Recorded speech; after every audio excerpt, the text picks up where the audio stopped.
An der Wand hängt ein Stück Blech, geschnitten, gefaltet, bemalt, mit Draht zusammengehalten. Eine Violine, die nicht klingt.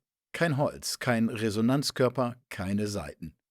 Stattdessen wirkt Pablo Picassos Werk wie die Idee, wie das zerschlagene, deformierte Gerippe eines Instruments. Es ist das Jahr 1915 und in den Pariser Ateliers herrscht eine eigentümliche, fast beklemmende Stille, während draußen auf den Schlachtfeldern des Ersten Weltkriegs die europäische Kulturlandschaft unwiderruflich im Stahlgewitter zerfetzt wird. Der Krieg beendet die bis dahin intensiv gepflegte internationale Kameraderie der Avantgarde und zwingt die Künstler in eine neue, härtere Realität. Pablo Picasso ist als spanischer Staatsbürger vom Kriegsdienst befreit und bleibt in Paris zurück, während seine engsten Weggefährten wie Georges Braque an die Front ziehen. Nunmehr auf sich allein gestellt, entwirft Picasso Werke von bis dahin unbekannter Radikalität, die die völlig neue Realität einer fragmentierten, mechanisierten, einer destruktiven und kriegerischen Welt widerspiegeln. Eines der kühnsten Zeugnisse dieser Entwicklung ist eben jene Violine. In dieser gebauten Kombination aus industriell gefertigtem Weißblech, zugeschnitten, gefaltet, von Eisendraht zusammengehalten und bemalt, löst Picasso in einem Bruch mit der traditionellen Bildhauerei die Grenzen zwischen Malerei und Skulptur auf, indem er das Prinzip der Collage in den Raum, in die Dreidimensionalität erhebt. Er etabliert damit die Assemblage, die additiv kombinierende Konstruktion zu einem neuen Ganzen, als valide künstlerische Ausdrucksform.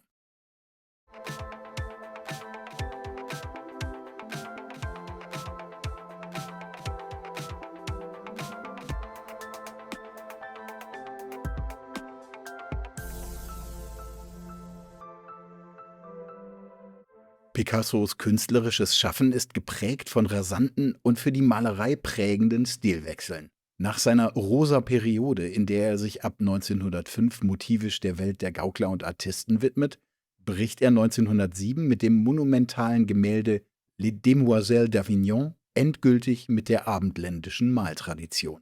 So legt er den Grundstein für den in den Folgejahren gemeinsam mit Georges Braque entwickelten analytischen Kubismus, der die wahrgenommene Realität eines Objekts in seine facettenartigen Strukturen dekonstruiert und zerlegt.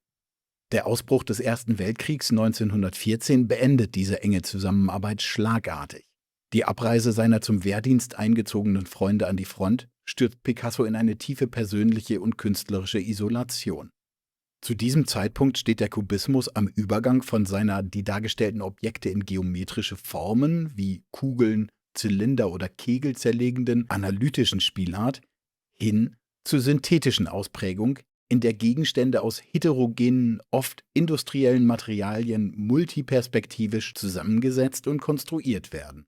Ziel ist es, eine Bildrealität zu schaffen, die nicht mehr äußere Erscheinungen nachahmt, sondern eine autonome, also eigenständige bildnerische Realität darstellt. Dieser grundsätzliche konzeptuelle Wandel wird von zwei einschneidenden Innovationen in der Gestaltung begleitet: der Collage und der Konstruktion. Im Stillleben mit Rohrstuhl von 1912 integriert Picasso erstmals ein industriell gefertigtes Wachstuch in die Komposition. Alltagsfunde wie Zeitung, Tapete oder Stoff finden Verwendung in weiteren Werken. Der Erweiterung der Arbeitsmittel um solche nicht künstlerischen Materialien im Zweidimensionalen folgend, ausgehend von den Papier-Collé, erweitert Picasso seine Gestaltungen aus der Fläche des Bildgrundes in plastische Strukturen hinaus in den dreidimensionalen Raum, fertigt bemalte Konstruktionen aus Papier, Karton und später eben auch aus Blech. So werden die Grenzen zwischen Bild und Objekt, zwischen Malerei und Plastik verwischt. Die diversen zwischen 1912 und 1914 entstandenen Gitarren leisten hier weitere wertvolle Vorarbeit als Experimentierfeld für Formen, Techniken und Materialien.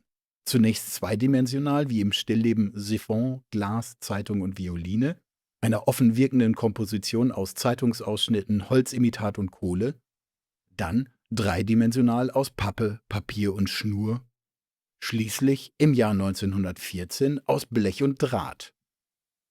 Dieses Tableau-Objet, ein Hybrid aus Bild und Plastik, hängt an der Wand wie ein Gemälde, präsentiert zugleich aber eine räumliche Struktur.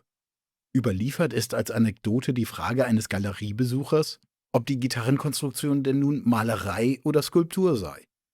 Die Replik Picassos Ce n'est rien, c'est elle guitare ist weit mehr als eine schlichte Feststellung. Der bewusste sprachliche Regelbruch, die Verwendung des spanischen maskulinen Artikels el vor dem französischen femininen Nomen guitare, fungiert als geistreiche, ein wenig augenzwinkernde Bekräftigung des künstlerischen Prinzips, eine souveräne Missachtung etablierter Kategorien in der Kunst und der Grammatik. In der in Form und Material radikalen Gestaltung der Violine kulminieren im Jahr 1915 schließlich Picassos Experimente mit dem Spannungsfeld der Collage, Assemblage und der kubistischen Dekonstruktion und Synthese. Das Werk ist eine dreidimensionale Konstruktion aus industriell gefertigten, alltäglichen Materialien. Anstelle der in der plastischen Arbeit gebräuchlichen edlen Werkstoffe wie Marmor, Bronze oder Holz verwendet Picasso ordinäres Weißblech und Eisendraht. Dieser Schritt allein ist ein Bruch der Tradition, eine Provokation, die den etablierten akademischen Kunstbegriff grundsätzlich in Frage stellt. Das Blech, billig, dünn, kalt, ein industriell in Masse produziertes Alltagsmaterial, steht sinnbildlich für die hereinbrechende künstlerische Moderne in ihrer fundamentalen Kritik am Kunstbetrieb. Picasso entkoppelt den ideellen Wert des Kunstwerks von der Kostbarkeit seines Materials und verlegt ihn allein in die schöpferische Idee.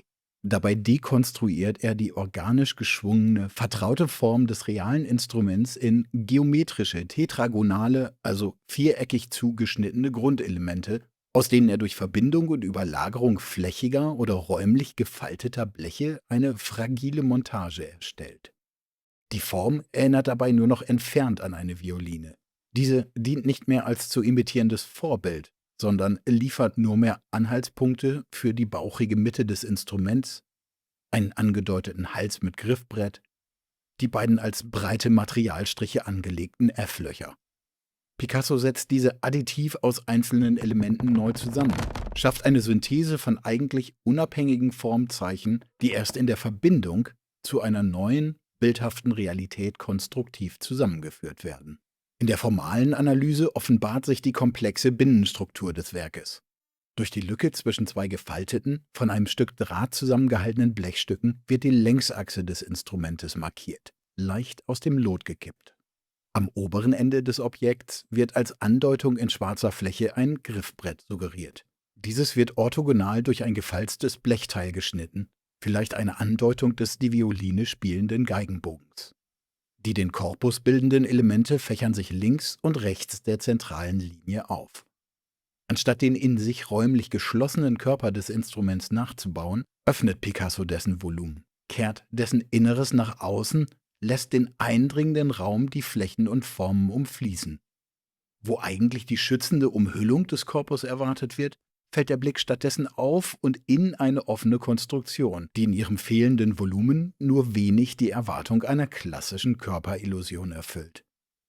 Die einzelnen Teile der Gesamtform sind bemalt. Braun, Weiß und Schwarz dominieren die das Instrument suggerierenden Elemente, blau und in unregelmäßiger, schwarz-weißer, rautenförmiger Rasterung bemalte Flächen legen die Violine umgebende Luft, vielleicht deren vibrierende Dynamik oder gar musikalische Klänge nahe. Da das Werk aus raumgreifenden Elementen zusammengesetzt ist, reagiert es unmittelbar auf die Lichtverhältnisse der Umgebung. Es entstehen reale Schattenwürfe neben der malerischen Suggestion von Schattenpartien. Diese Ambivalenz, der Bruch zwischen realen und simulierten Eigenschaften, ist hier zentrales Element der künstlerischen Überlegung, spiegelt sich auch in der Andeutung der in Brauntönen angelegten Imitation von Holzmaserung gegen monochrom bemalte oder sogar metallisch rohen, unbearbeiteten Flächen wider. Die Illusion der Stofflichkeit wird so zugunsten einer Materialsprache aufgegeben, die das Werk eindeutig als künstliches, als künstlerisches Tableau-Objet ausweist. Die sich überlagernden Flächen und Formen stellen zugleich auch verschiedene Außenansichten simultan dar, so dass der Betrachter gezwungen wird, sich die Realform der Violine aus den fragmentierten Zeichen zu rekonstruieren. Das Werk ist keine Repräsentation mehr, bemüht sich nicht um eine Mimesis, es ist vielmehr ein autonomes System von Zeichen, das auf die Vorstellung einer Violine verweist. So entsteht der Gegenstand erst in unserem Blick. Wir erkennen ein Instrument, obgleich von dessen kohärenter Form kaum etwas übrig ist. Wir sehen mit dem Wissen, nicht mit der reinen Wahrnehmung. Mit diesem Werk vollzieht Picasso den endgültigen Bruch mit der traditionellen Bildhauerei und überträgt das Prinzip der Collage in die Dreidimensionalität.